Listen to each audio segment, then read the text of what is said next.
question is about how you would recommend working around colonial constructions like copyright. So we've seen that in our territory where researchers collected traditional stories from elders, and now suddenly they own the stories. They own the copyright to that material. I've been struggling with this around hiring people to teach courses and trying to figure out how to make sure that Indigenous knowledge doesn't get copywritten with a big university stamp on it. What do you recommend? What kind of practices for protecting Indigenous knowledge as belonging to Indigenous communities and Indigenous people would you suggest? Yeah. Like I said, I think there's emerging sort of direction related to this, right? I just recently came across an article about how you cite Indigenous knowledge. How do you cite traditional Indigenous knowledge? In other words, how do you retain ownership of that knowledge in the community in which it came from? And that it doesn't belong to a researcher who just simply rewrites it and shares it with the world. It does. And it really is about citation. It's really about enforcing. I mean, like if you're an editor, Margaret, of a journal, right?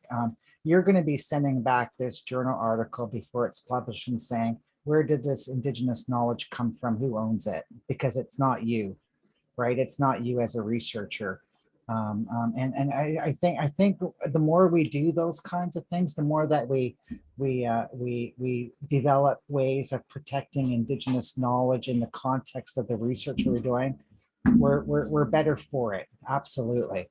And I saw that happen in a case here where a model was developed with community and it was copyrighted. And I could tell you, this goes back to ethics and what is the research question? Who's the principal investigator?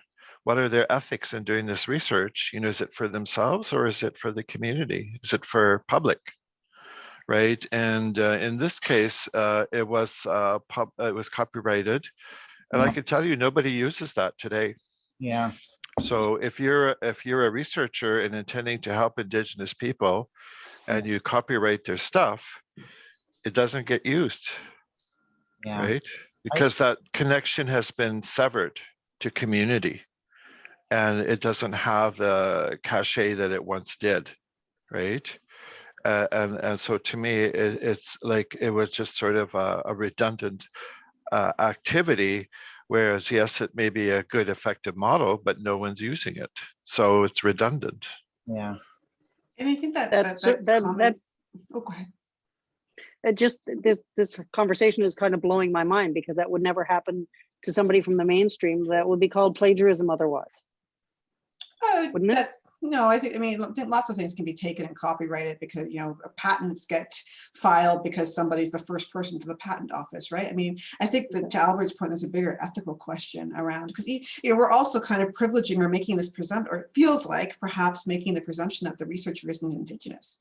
I mean, what if it's Indigenous people who are copyrighting the work, right? I mean, there's that bigger kind of reality that we can't own our knowledge, right? And that I think that there's that ethical discussion and debate about how we frame and understand and you know, make disclaimers or make note that, you know, Indigenous knowledge is communal knowledge, and the stories that we share and that we're told and that we pass on and we acknowledge came from this person or that person, you know, that the ownership isn't, like, I think it's an opportunity to trouble what does ownership and copyright control mean, right? Or to kind of understand the limits of copyright. So sure, you can copyright that you know, produce this reading package for your course, for example, Margaret, but, or, you know, the university can copyright a reading package for a course, but that there's this kind of maybe bigger debate about, and what are the limits or realities of what copyright means when we're discussing Indigenous knowledge, because in fact, it doesn't limit, and it cannot be used to limit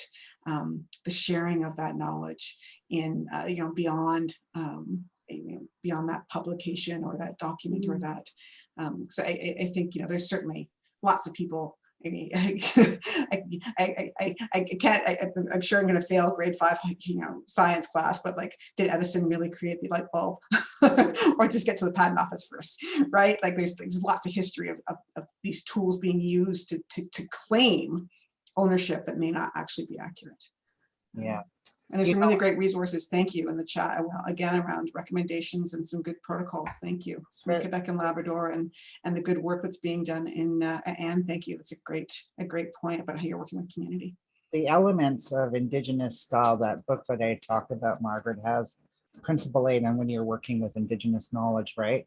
It really, I mean, this manual sort of recommends, right, that researchers recognize traditional knowledge and oral traditions as Indigenous cultural property, right? They're owned by Indigenous peoples and over which Indigenous peoples will exert control, right? And so that's why we copyright. That's why we protect that knowledge, right? As this is where it belongs, and you don't take it away, you don't steal it.